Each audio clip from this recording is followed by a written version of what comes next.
Shalom anak sekolah minggu, apa kabarnya? Baik, puji Tuhan, haleluya, amin. Sebelum kita memulai ibadah kita satukan hati kita berdoa. Selamat pagi Bapa, selamat pagi Yesus, selamat pagi Roh Kudus. Terima kasih ya Tuhan, karena kasih-Mu tiada berkesudahan di dalam hidup kami. Bapa yang baik, kami akan memulai ibadah sekolah minggu kami ya Tuhan. Kiranya Engkau yang memberkati ibadah kami ini dari awal, pertengahan, hingga akhirnya. Terima kasih Bapa, terima kasih Yesus, haleluya, amin. Baik adik-adik, mari kita angkat satu lagu pujian kita, pertolongan-Mu begitu ajaib.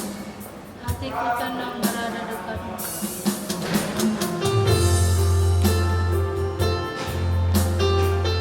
Semuanya berposisi di pasangannya adik-adik.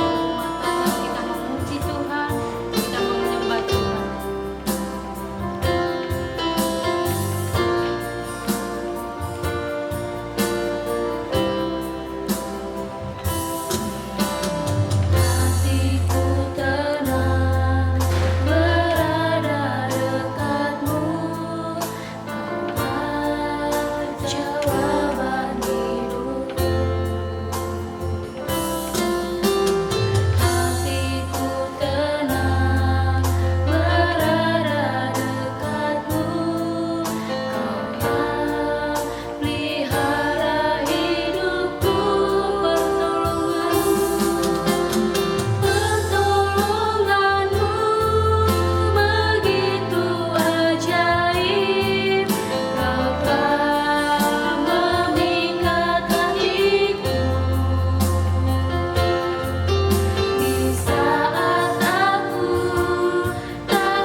memuji, memuliakan nama-Mu sungguh-sungguh Tuhan. Terima kasih Yesus, haleluya, amin. Masih semangat adik-adik? Biar semakin semangat kita yel-yel dulu yuk. Tepuk semangat. Mama ngat semangat. Baik adik-adik, kita angkat satu lagu pujian kita, bangkit serukan nama Yesus. Semuanya bangkit berdiri adik-adik. Semuanya buat gerakannya ya.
Pastinya masih semangat kan? Kita angkat satu lagu pujian kita, markas setan ku hancurkan. Semuanya tepuk tangannya.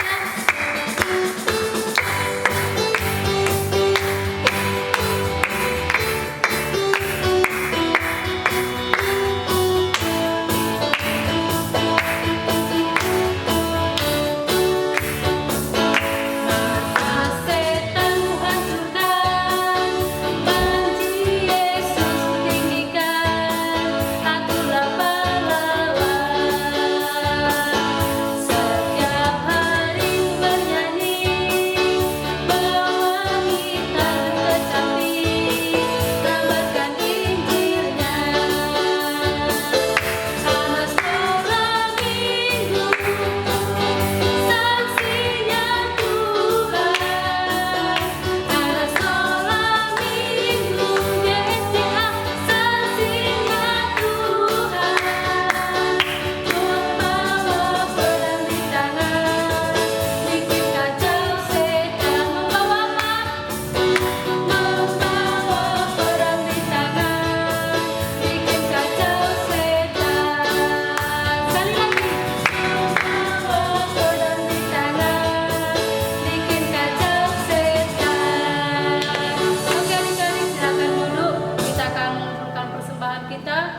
Selanjutnya kita bersatu di dalam doa. Kita bersatu di dalam doa. Bapa yang baik, Bapa yang bertata dalam kerajaan surga, terima kasih ya Tuhan, karena Engkau masih menyertai hidup kami sepanjang hari ini. Tuhan Yesus, sebentar juga kami akan mengumpulkan persembahan kami ya Tuhan. Kiranya apapun yang kami kumpulkan Tuhan, supaya berkenan di hadapan-Mu. Terima kasih Bapa, terima kasih Yesus, amin. Oke adik-adik, sekalian kita mengumpulkan persembahan, mari kita angkat satu lagu pujian, Ku menang di dalam peperangan.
Nanti persembahannya boleh dikumpulkan kepada mis atau sernya masing-masing.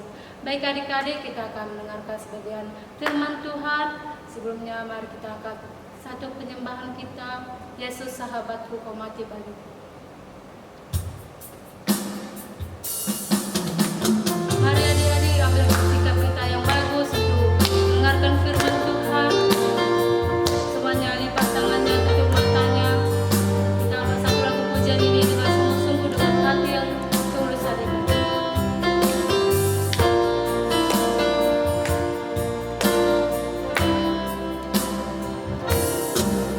Yesus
Shalom adik-adik, apa kabarnya?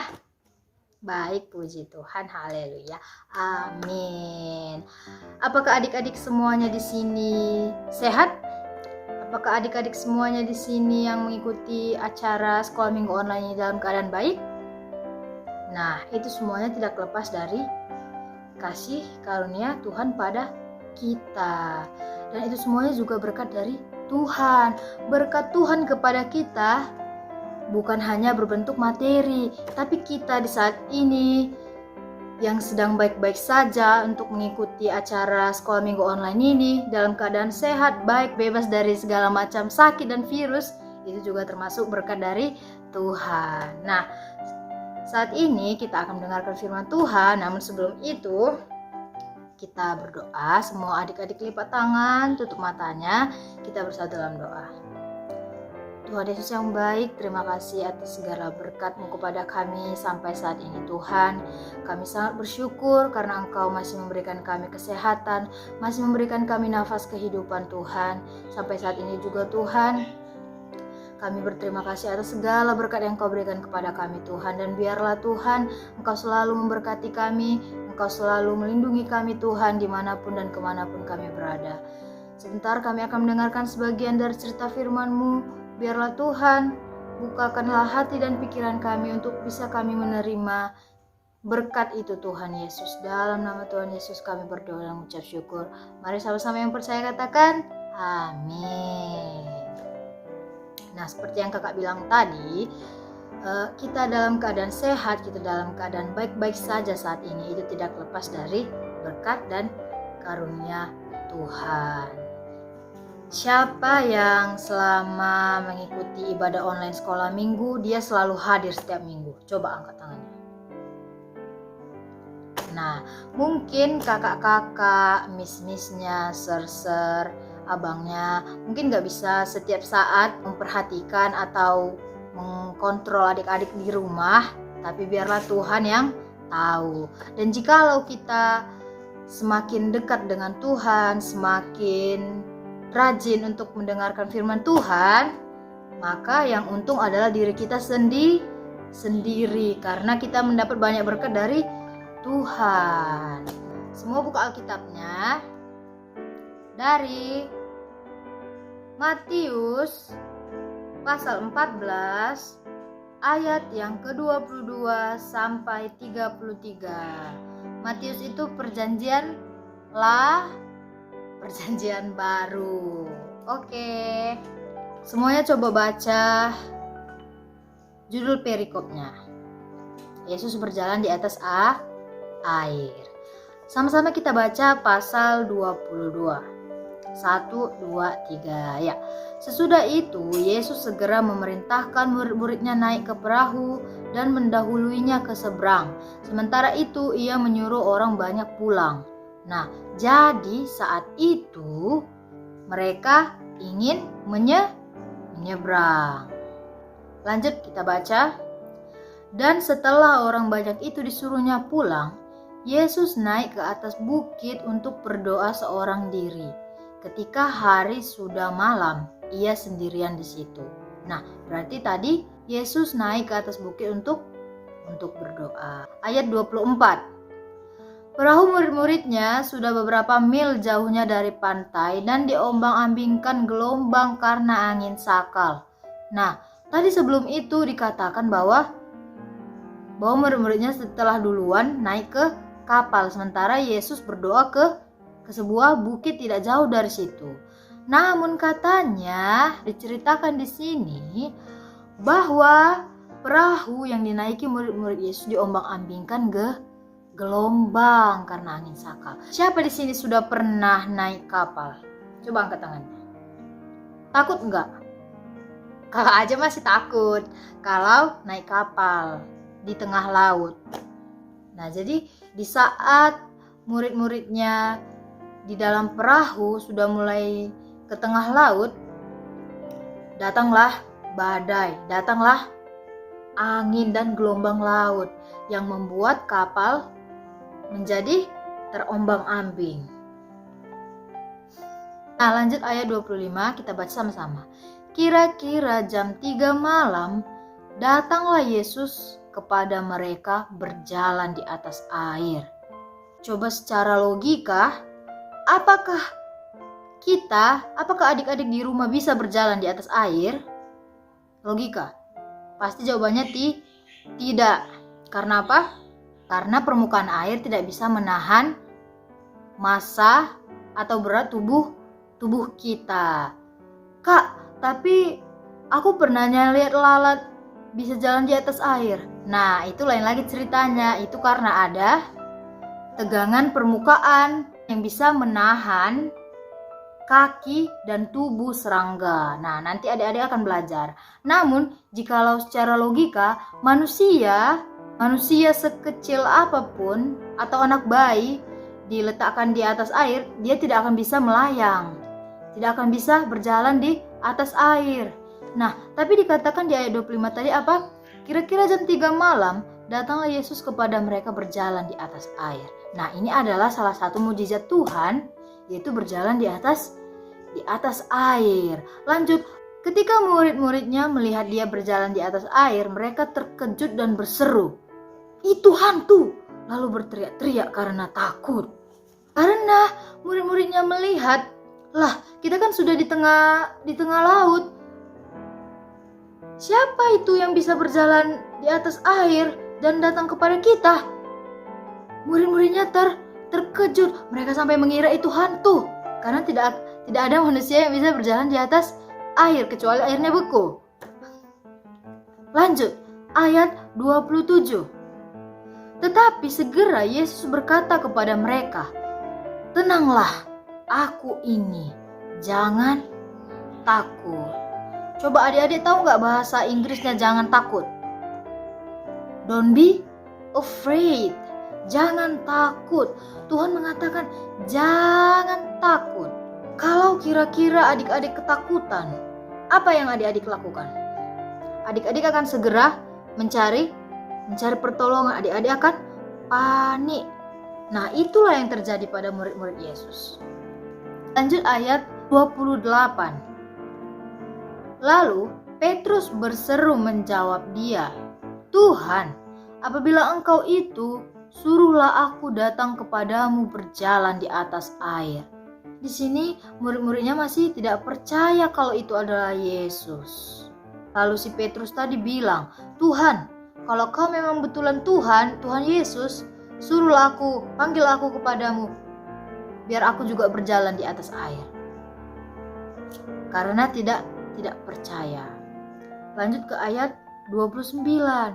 Kata Yesus, "Datanglah." Maka Petrus turun dari perahu dan berjalan di atas air mendapatkan Yesus. Lanjut ke ayat 30. Tetapi kira dirasanya tiupan angin, takutlah ia dan mulai tenggelam, lalu berteriak, "Tuhan, tolonglah aku." Nah, tadi dia sudah sempat bisa berjalan di atas air. Namun kata Alkitab, dia ragu dan takut.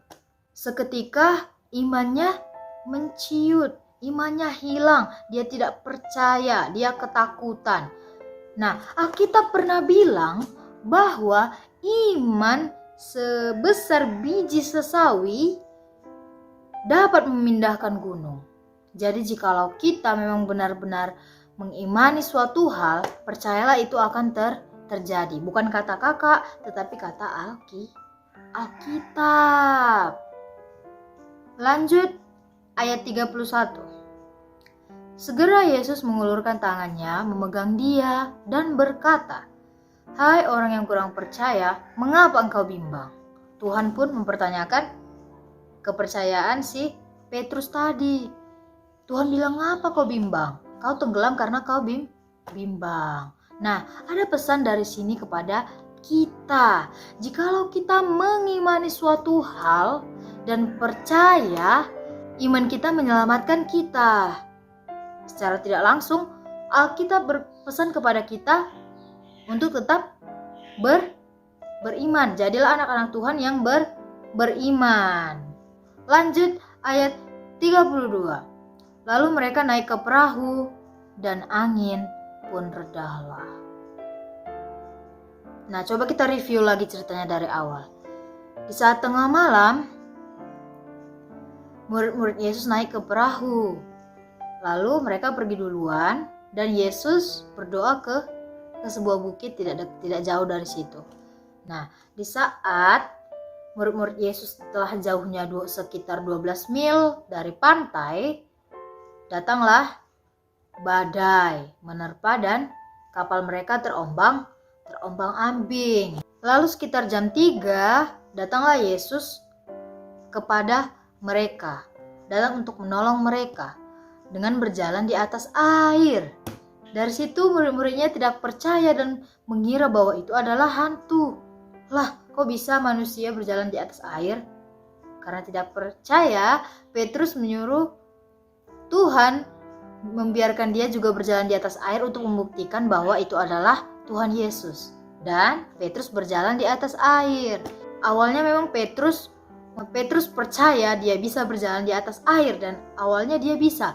Namun selang berapa saat Petrus menjadi takut karena gelombang. Akhirnya dia hampir tenggelam. Namun Yesus menyelamatkannya.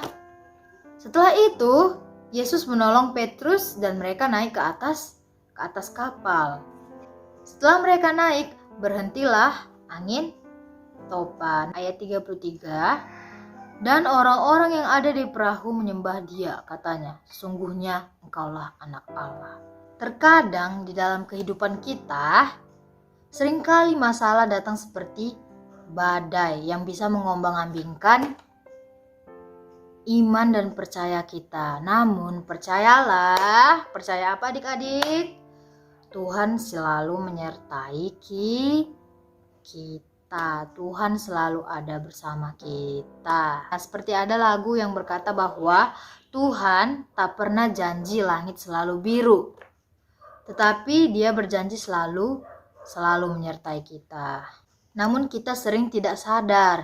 Sampai hari ini kita dalam keadaan baik-baik saja, semua masalah kita selesai. Karena apa? Karena Tuhan menyertai kita. Kita tidak bisa ada di sini saat ini dalam keadaan baik, dalam keadaan sehat, dalam keadaan terhindar dari virus yang sedang menjadi masalah, sedang mewabah di negara kita ini bahkan di dunia, kalau bukan karena kasih karunia dari Tuhan. Nah, contoh dari cerita ini di saat Petrus kehilangan iman percayanya untuk bisa berjalan di atas air, Yesus menyelamatkannya. Yesus tidak membiarkan dia tenggelam.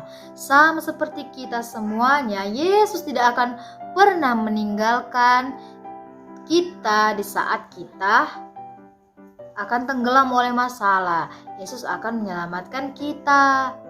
Yesus juga maha kuasa. Dia menghentikan badai yang membuat kapal yang berisi murid-muridnya tadi terombang-ambing. Dia membuat angin yang mengombang-ambingkan kapal dan gelombang laut berhenti. Kita harus selalu yakin, selalu sadar bahwa Tuhan selalu ada menyertai kita. Apapun masalah kita, apapun yang menjadi pergumulan kehidupan kita, cita-cita kita, masa depan kita, atau pelajaran yang sulit untuk kita terima, masalah ekonomi, masalah sosial, masalah mental, segala sesuatu yang menjadi masalah kita bisa Tuhan bantu untuk selesaikan. Tidak secara langsung, namun mungkin Tuhan akan memakai banyak hal untuk menyertai dan menyelamatkan kita. Nah, ayat hafalan untuk minggu depan, Mazmur pasal 55 ayat 23. Yang sudah dapat katakan amin. Kita baca sama-sama. 1, 2, 3, ya. Serahkanlah khawatirmu kepada Tuhan, maka Ia akan memelihara engkau. Tidak untuk selama-lamanya dibiarkannya orang benar itu goyah. Amin. Ingat bahwa Tuhan tidak akan pernah meninggalkan kita. Tuhan akan membantu kita di saat kita dalam kesulitan. Sebuah tutup Alkitabnya. Kita serahkan diri kita, kehidupan kita, dan apapun yang menjadi masalah kita kepada Tuhan. Biarkan Tuhan ikut campur dalam kehidupan kita. Biarkan Dia melindungi kita. Kita harus yakin dan percaya. Kita harus mengimani segala sesuatu yang kita rindukan, agar Tuhan ikut campur dan menggenapi segala janji-janjinya. Semua lipat tangan, tutup matanya. Kita akhiri ibadah kita dengan sama-sama. Kita ucapkan doa yang diajarkan Yesus kepada murid-muridnya. Bapa kami yang di surga, dikuduskanlah namamu, datanglah kerajaan-mu, jadilah kehendak-mu di bumi seperti di surga. Berilah kami pada hari ini makanan kami yang secukupnya, dan ampunilah kami akan kesalahan kami, seperti kami juga mengampuni orang bersalah kepada kami. Dan janganlah membawa kami ke dalam pencobaan, tetapi lepaskanlah kami daripada yang jahat, karena Engkau yang punya kerajaan, dan kuasa, dan kemuliaan sampai selama-lamanya. Amin. Tuhan Yesus memberkati. Selamat hari Minggu.